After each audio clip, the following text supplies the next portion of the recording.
La fabrique de la nuit.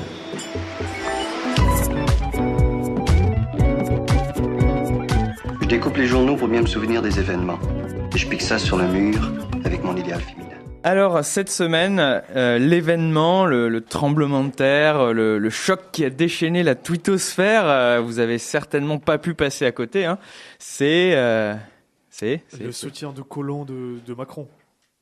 Alors, le soutien de Jean-Marc Collomb à Macron, c'est vrai que ça a déchaîné des passions. On a eu des messages d'amour, d'engouement politique, jamais vu. Une jeune fille de moins de 14 ans qui était déchaînée sur Macron et Collomb, ouais, on en a vu. Ouais. On en a vu plein, mais pas autant que de jeunes filles et de jeunes hommes déchaînés pour l'annulation du concert de Black M à Verdun. Hein, quand même, après l'expulsion de Finky de la Nuit debout de la place de la République, on commence à vraiment se spécialiser dans les débats ridicules dans la presse française. Bon, alors je dois préciser, ridicules non pas tant par leur sujet, mais plutôt par la façon dont ils ont été abordés. On a eu quand même droit à un déchaînement de tout ce que la sphère médiatique, politique fait de pire ces derniers jours. Prenons par exemple Jean-Marc Todeschini, secrétaire d'État aux anciens combattants et à la mémoire, oui, ça existe, hein, et c'est payé avec vos impôts, qui n'a pas hésité à dénoncer, je cite, un premier pas vers le totalitarisme, vers le fascisme. Blah dans ta face. Et ouais, tu pensais qu'inviter des gens à danser sur un immense cimetière pour honorer ceux qui bouffent les pissenlits par la racine juste en dessous, c'était une idée à peu près aussi grandiose que d'essayer de s'éclairer en allumant un bâton de dynamite.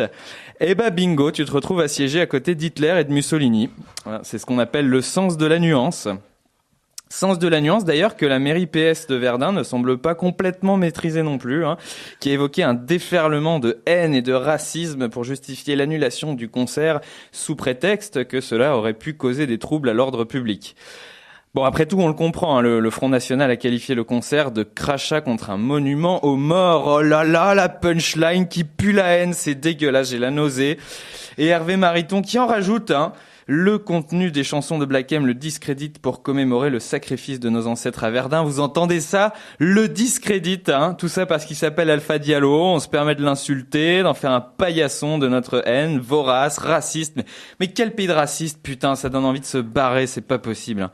Bon, heureusement, pour réagir, on peut toujours compter sur Kev Adams, qui a rassemblé toute l'énergie des 3-4 neurones qui lui font office de matière grise et qui a tweeté: scandaleux ce qui se passe pour mon frérot Black M, son concert annulé pour des raisons clairement racistes et on laisse faire. #honte.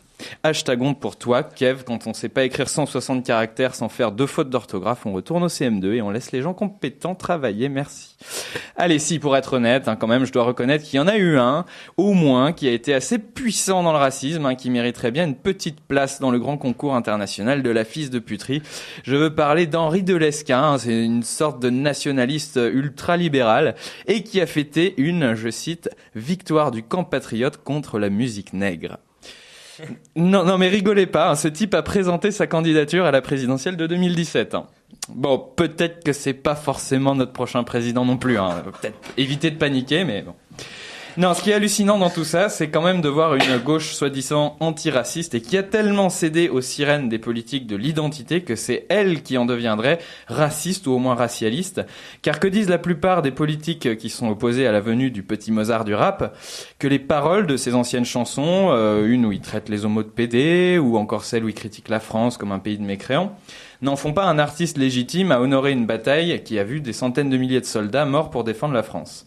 En présentant immédiatement ces attaques comme du racisme, eh bien c'est cette gauche bien pensante et sans pensée qui place le débat sur le terrain racial où il n'aurait jamais dû entrer. C'est elle qui fait mine de considérer que si Black M est attaqué, c'est forcément en tant que noir et pas en tant que chanteur de caniveau. C'est elle qui fait sienne la maxime de Pierre Desproges: quand un blanc dit qu'un noir est con, on dit que le blanc est raciste. Quand un noir dit qu'un blanc est con, on dit que le blanc est un con. Car au fond, n'est-il pas possible de trancher ce débat de manière simple, apaisée, sans rentrer dans des polémiques interminables, de dire que la commémoration impose peut-être le recueillement et que si on n'a pas encore fait de rave party à Auschwitz, il y a peut-être une raison. Donc ni Black M, ni Zaz, ni les insus, ni personne, juste le silence et éventuellement, si vous voulez, un petit coup de clairon. C'est quand même pas si compliqué de garder un peu de décence en réalité.